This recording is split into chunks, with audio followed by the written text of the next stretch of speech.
नमस्कार, तापमान लाइव में आपका स्वागत है। मैं नुज़रत जहां। भाजपा के कार्यकर्ताओं में जब इतना असंतोष और आक्रोश है तो उन लोगों को कितना कोफ्त होता होगा जिन्होंने 2020 के चुनाव में उन्हें वोट दिया था। ऐसे में क्या 2025 में वे उन्हें फिर वोट देंगे, मुंह नहीं फेर लेंगे? भाजपा के राष्ट्रीय महामंत्री व बिहार मामलों के प्रभारी विनोद श्रीधर तवाड़े उस दिन निश्चय ही इसी मुद्दे पर सोचते गुनते पटना लौटे होंगे। तो क्या उनके सोचने गुनने का कोई असर पड़ेगा? तापमान लाइव की इस प्रस्तुति में बात की जा रही है बेगूसराय विधानसभा क्षेत्र और वहां के भाजपा विधायक कुंदन कुमार की। होली से 6 दिन पहले यानी 9 मार्च 2025 को विनोद तावड़े विधानसभा क्षेत्र बाढ़ सांगठनिक स्थिति की समीक्षा, चुनाव में भाजपा की संभावनाओं पर कार्यकर्ताओं से संवाद और मतदाताओं का मन मिजाज भांपने के लिए बेगूसराय आए थे। स्थानीय एक होटल के सभागार में प्रमुख कार्यकर्ताओं के साथ उनकी बैठक हुई थी। बेगूसराय से प्रायः दूर दूर रहने वाले विधायक कुंदन कुमार उस बैठक में भी उपस्थित नहीं हुए। उन्हें इनकी सूचना नहीं थी या सूचना रहने के बावजूद उन्होंने इसे महत्व नहीं दिया, यह नहीं कहा जा सकता। बैठक के बाद विनोद तावड़े ने व्यक्तिगत तौर पर भी कुछ प्रमुख कार्यकर्ताओं से अलग से बातचीत की।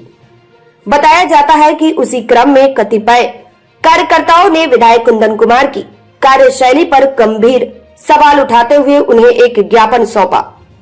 सूत्रों के मुताबिक उसमें कहा गया है कि जिले के 7 विधानसभा क्षेत्रों में एकमात्र बेगूसराय ही ऐसा है जहां से भाजपा 7 बार चुनाव लड़ी और 6 बार विजयी हुई है। लेकिन वर्तमान विधायक कुंदन कुमार के बारे में आम धारणा है कि अपने क्षेत्र के लोगों के लिए उनके पास समय नहीं है। बड़ी मुश्किल से वह महीने में 2-4 दिन क्षेत्र में समय दे पाते हैं। ज्ञापन में कहा गया कि बेगूसराय के इतिहास में यह पहला ऐसे विधायक है जो पटना में सरकारी आवास नहीं लेकर आवासीय भत्ता लेते हैं। गौर करने वाली बात है कि जो विधायक सरकारी आवास नहीं लेते हैं उन्हें आवास भत्ता के तौर पर 60,000 रुपया मासिक मिलता है। सरकारी आवास नहीं लेने का कारण जो रहा हो, उनके इस निर्णय को क्षेत्रीय लोगों को वहां भटकने नहीं देने के रूप में देखा और समझा जा रहा है। ज्ञापन में उल्लिखित है कि विधायक कुंदन कुमार बेगूसराय स्थित अपने आवास पर किसी से नहीं मिलते हैं। राजमहल सरीखे अपने घर से अलग उन्होंने एक कार्यालय बना रखा है जहां महीने में सिर्फ 1-2 दिन 1-2 घंटा बैठते हैं। क्षेत्र के लोगों के लिए बस इतना ही समय उनके पास है। ज्ञापन में कई और आरोप है। उनमें भाजपा संगठन को मजबूत बनाने के बजाय गुटबाजी को प्रश्रय देने का आरोप भी है। इन्हीं सब कारणों से 90% कार्यकर्ताओं के असंतुष्ट रहने की बात कहते हुए 2025 के चुनाव में सुयोग्य उम्मीदवार देने की मांग रखी गई है। भाजपा के लोगों की माने तो विनोद तावड़े ने कार्यकर्ताओं की बातों को गंभीरता से सुना, आरोपों को पढ़ा। आगे क्या होता है या भगवान ही जानेंगे।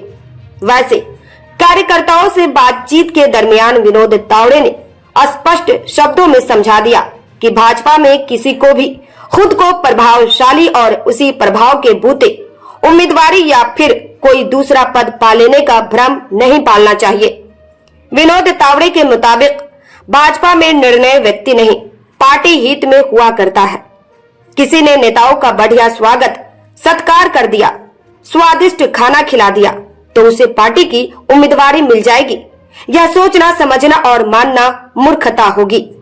ऐसा कह तात्कालिक तौर पर कार्यकर्ताओं को तो उन्होंने संतुष्ट कर दिया, पर किसको इंगित कर कहा, सीधे तौर पर लोग समझ नहीं पाए। उनके इस बयान की चर्चा इस वजह से भी कुछ अधिक हो रही है कि जिस होटल के सभागार में भाजपा कार्यकर्ताओं की बैठक हुई वह भाजपा के ही एक नेता की है। कहते हैं कि वह नेता भी बेगूसराय से भाजपा की उम्मीदवारी की चाहत रखते हैं।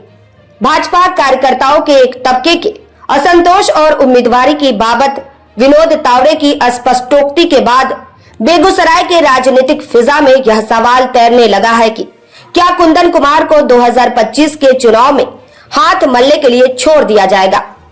उम्मीदवारी किसी दूसरे को मिल जाएगी या फिर इतनी प्रतिकूलता के बाद भी 2020 की तरह इस बार भी गणेश परिक्रमा के सहारे उम्मीदवारी पाने में वह सफल हो जाएंगे?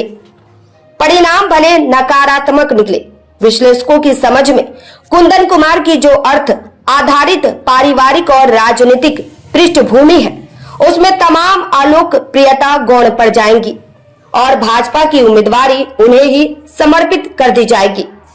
इस प्रस्तुति में बस इतना ही। फिर मिलते हैं ऐसी ही दूसरी किसी खास खबर के साथ। वरिष्ठ पत्रकार विनोद कर्ण की यह प्रस्तुति पसंद आई हो तो अपनी प्रतिक्रिया जरूर दीजिएगा। तापमान लाइव चैनल को देखिए, शेयर कीजिए, लाइक कीजिए और सब्सक्राइब अवश्य कीजिए। धन्यवाद।